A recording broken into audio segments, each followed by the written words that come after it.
How's it going, everyone, and welcome back to the channel. My name is Brian, and today I'm going to be giving you guys a quick tutorial on the new settings you should be using for the Nvidia graphic filters.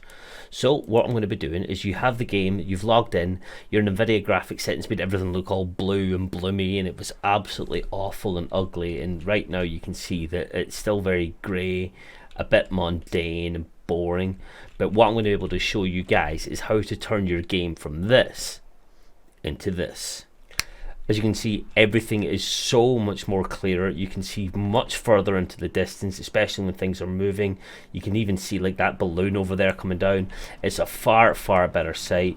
Things are a lot closer. The shadows are absolutely perfect. I'm going to run over to this house right now. I'm going to show you what it looks like inside, and what I'm going to be doing right after that is I'm going to show you exactly what settings you need to do in your Nvidia graphic settings to make it boom as much as this. It's so much easier to see. You can come in a house and you actually can see into where the shadow regions are when everything's actually moved. So you can see it's all absolutely perfect. You can see it's a dark corner up here, but you can see where absolutely everything is going to be. It's very easy to see. These rose skins are absolutely a nightmare. Like, I'm running it myself because of how difficult it is, but it's an absolute travesty that they've been able to do this sort of thing to the game, and all the Nvidia graphic settings you had before are just absolutely useless. So I'm going to show you right now what settings you guys need to use. So if you press Alt Z, it's going to take you over here to your Geforce experience, and you have a game filter. There's probably guys nearby here. Hang on. I'm about to die.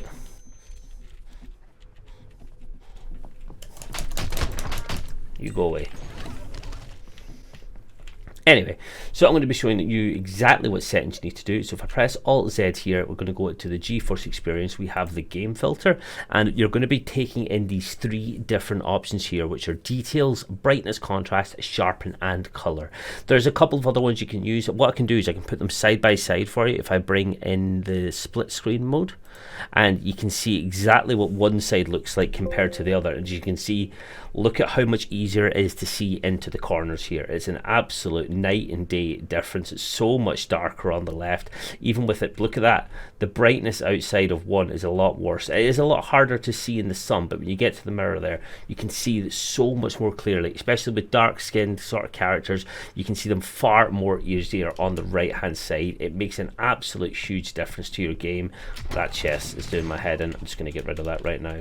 So I'm going to go through the settings right here, which you guys need to do. So let's get rid of that split screen mode, and I'm going to go through these one by one. So if you bring in details, you want your sharpen around 24%, 25 is easily enough.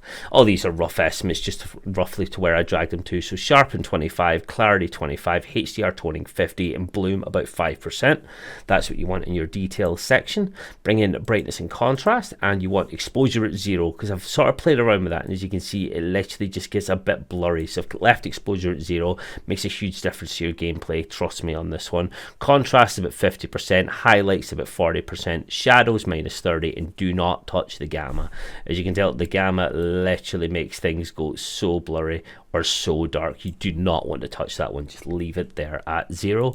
We're going to bring in the sharpen next, and just leave it about 67-65%. Around them is all fine. And I've got to ignore film grain at 100%, which you can do in the other graphic settings, but I do it here just in case, because it really doesn't make any effect. You won't lose frames or anything by doing it here as well, because you don't want grainy film. You just want it the way it is. And we're going to go right back into color, and this is where the most important ones are. So you want the tint color about 30%, and the tint intensity, I actually specifically chose 18 for this, because even bringing it up, you can see just slight differences in the shade. Not much difference between 18 and 20, but I found 18 just a bit better, because like outside, more specifically, it gets a bit, it just becomes a bit of a mess when you try to see things that are bright and flashing. You want your temperature at 0.5, just a little bit above the 0 mark, and keep your vibrance at 95, because even putting it at 100, it doesn't really make much of a difference. So around there is absolutely perfect. So guys, that is the Nvidia graphic filter settings that you should be using now from the new Warzone Season 3 update. If you find any more information, I will be sure to let you guys know, so please make sure to leave a comment, and any sort of subscription to the channel is much appreciated. I hope you guys did find this useful, and I will hopefully run into you in some Warzone matches in the upcoming future. That's all for today's video, guys, and I will see you later. Goodbye.